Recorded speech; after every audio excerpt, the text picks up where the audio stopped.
નમસ્કાર મિત્રો અને સ્વાગત છે।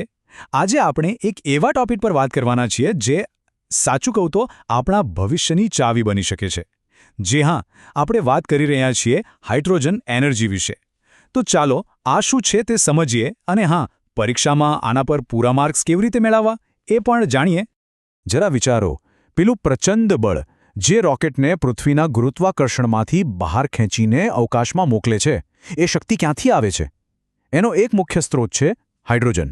અને હવે જરા આંખો બંધ કરીને એક એવા ભવિષ્યની કલ્પના કરો જ્યાં રસ્તા પર ચાલતી ગાડીઓના સાયલેન્સરમાંથી ધુમાડો નહીં પણ માત્ર શુદ્ધ પીવાલાયક પાણી નીકળતું હોય।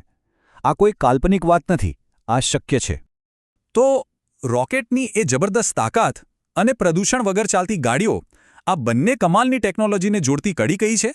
શું છે એ કોમન વસ્તુ? એનો જવાબ છે હાઇડ્રોજન। આપણા આખા બ્રહ્માંડમાં સૌથી વધુ પ્રમાણમાં મળી આવતું તત્વ અને એમાં આપણા ભવિષ્યને ઊર્જા આપવાની અદ્ભુત તાકાત છુપાયેલી છે। તો ચાલો હાઇડ્રોજન ઊર્જાની આ રોમાંચક સફર પર નીકળીએ। આ સંપૂર્ણ સમજૂતી હું જગદીશ પાટણકર તમારા માટે લઈને આવ્યો છું। આજે આપણે શું જોવાના છીએ? પહેલાં તો હાઇડ્રોજન એનર્જી છે શું, પછી એ બને છે કેવી રીતે, એમાંથી પાવર કેવી રીતે મળે, એનો રિયલ લાઈફમાં ઉપયોગ ક્યાં થાય છે, એના ફાયદા નુકસાન શું છે, અને સૌથી છેલ્લે પરીક્ષામાં 7 માર્ક્સ પાક્કા કરવા માટેનો માસ્ટર પ્લાન। ચાલો શરૂ કરીએ પહેલા પ્રકરણથી, હાઇડ્રોજનનું વચન। સૌથી પહેલાં તો એ સમજીએ કે આ હાઇડ્રોજન એનર્જી આખરે છે શું?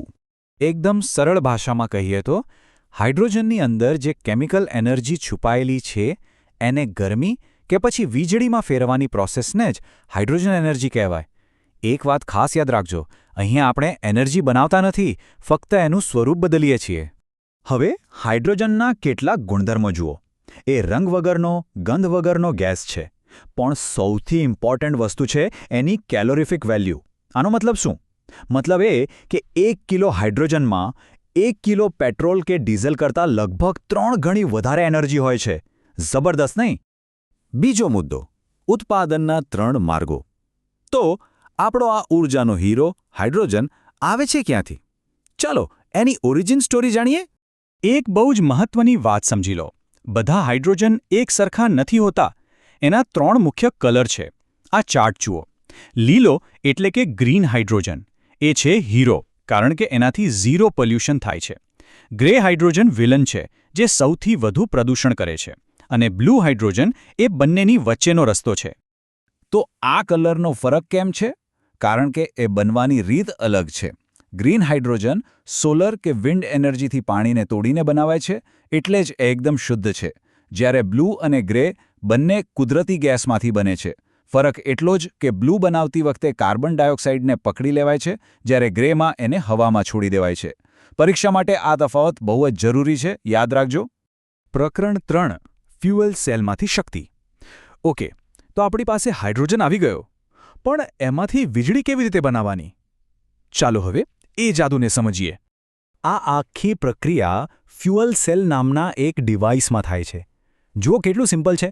એક બાજુથી હાઇડ્રોજન અંદર જાય છે, ફ્યુઅલ સેલ એને પ્રોટોન અને ઇલેક્ટ્રોનમાં તોડી નાખે છે।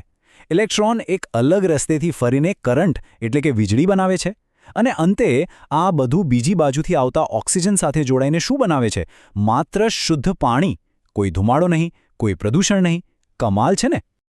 અને એટલું જ નહીં, આ પ્રક્રિયા ખૂબ જ એફિશિયન્ટ છે। ફ્યુઅલ સેલ લગભગ 40થી 60% કાર્યક્ષમતાથી કામ કરે છે। સરખામણી કરીએ તો આપણા પેટ્રોલ એન્જિનની એફિશિયન્સી માંડ 25% હોય છે, એટલે કે ડબલ કરતાં પણ વધારે। પ્રકરણ 4, રિયલ વર્લ્ડમાં હાઇડ્રોજન।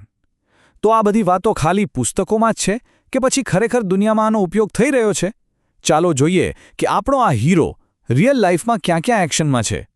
આ ટેકનોલોજી હવે હકીકત બની રહી છે। ટોયોટા મેરાઈ જેવી ગાડીઓ રસ્તા પર દોડી રહી છે। આપણા ISRO અને નાસાના રોકેટમાં તો વર્ષોથી હાઇડ્રોજનનો ઉપયોગ થાય જ છે। આ સિવાય સ્ટીલ અને એમોનિયા જેવા ઉદ્યોગોમાં અને સોલર વિન્ડ એનર્જી સ્ટોર કરવા માટે પણ તેનો ઉપયોગ વધી રહ્યો છે।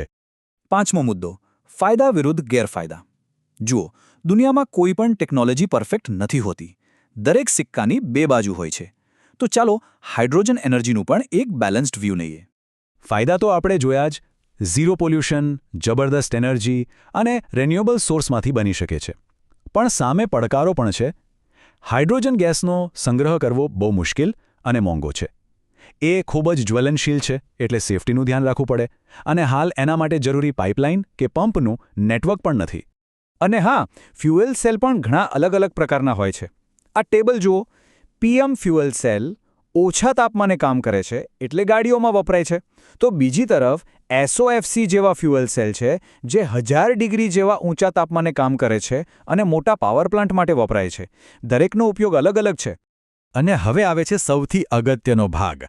આ બધી માહિતીને પરીક્ષામાં કેવી રીતે લખવી જેથી એક પણ માર્ક ન કપાય. ચાલો જોઈએ 7 માર્ક્સની બ્લુપ્રિન્ટ. એક વાત સમજી લો, જો તમારે 5 થી 7 માર્ક્સનો સવાલ લખવો હોય તો તમારો જવાબ એકદમ વ્યવસ્થિત અને મુદ્દાસર હોવો જોઈએ. તો ધ્યાનથી જુઓ, આ એ જ સ્ટ્રક્ચર છે જે તમને પૂરા માર્ક્સ અપાવશે. બસ આ 6 મુદ્દાઓ યાદ રાખી લો. સૌથી પહેલા 1-2 લાઇનમાં વ્યાખ્યા, પછી ગ્રીન, બ્લુ, ગ્રે ઉત્પાદન પદ્ધતિઓ. ત્રીજું, ફ્યુઅલ સેલ કેવી રીતે કામ કરે છે એ સમજાવવાનું અને એક નાનકડો ડાયાગ્રામ દોરવાનું. ચોથું, એનું કેમિકલ ઇક્વેશન. પાંચમું, ઓછામાં ઓછા 3 ફાયદા અને 2 ગેરફાયદા. અને છેલ્લે એના મુખ્ય ઉપયોગો. બસ આટલું લખી નાખશો એટલે પૂરા માર્ક્સ પાક્કા. તો હાઇડ્રોજન આપણા ભવિષ્યની ઊર્જા માટે એક બહુ મોટી આશા છે. આશા રાખું છું કે તમને આ આખી વાત સમજાઈ ગઈ હશે.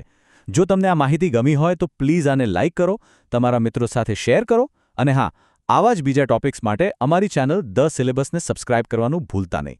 ફરી મળીશું. આભાર.